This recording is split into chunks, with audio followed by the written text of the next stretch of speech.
Second hand ગાડી લેવાનું વિચારતા હો તો ઘણીવાર ટ્રસ્ટ ના આવે કે યાર આ જે મેન્યુફેક્ચરિંગ યર છે, મેન્યુફેક્ચરિંગ મંથ છે, એ સાચું કહે છે કે ખોટું કહે છે. તમે જાતે ફાઇન્ડ આઉટ કરી શકો છો.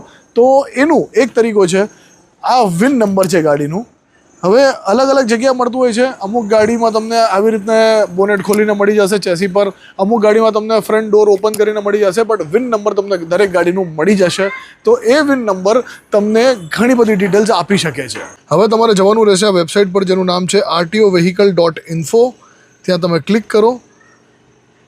અહીંયા તમે તમારું વિન નંબર નાખી શકો છો. મારું આ વિન નંબર છે, મેં ડીકોડ ઉપર નાખ્યું. હવે તમે જોઈ શકો છો કે મારી category, serial number, make, model, manufacturing month અને મેન્યુફેક્ચરિંગ યર બધું આમાં આવી જશે. આમાં તમને કોઈ કંઈ ખોટું ના બોલી શકે. હવે એમ તો આ વિન નંબર એટલે કે વેહિકલ આઈડેન્ટિફિકેશન નંબર તમે જાતે પણ ડીકોડ કરી શકો છો, પણ દરેક કાર મોડલના દરેક નંબરનું અલગ અલગ મિનિંગ હોય છે. એટલે મેં તમને સીધા વેબસાઇટ જ આપી દીધી સો દેટ તમારું કામ ઇઝી થઈ જાય. અને આવી જ રીતે તમારી કારને થોડી વધારે સારી રીતે સમજવા માટે ફોલો કરવાનું રહેશે ઓડોવે રાખીને.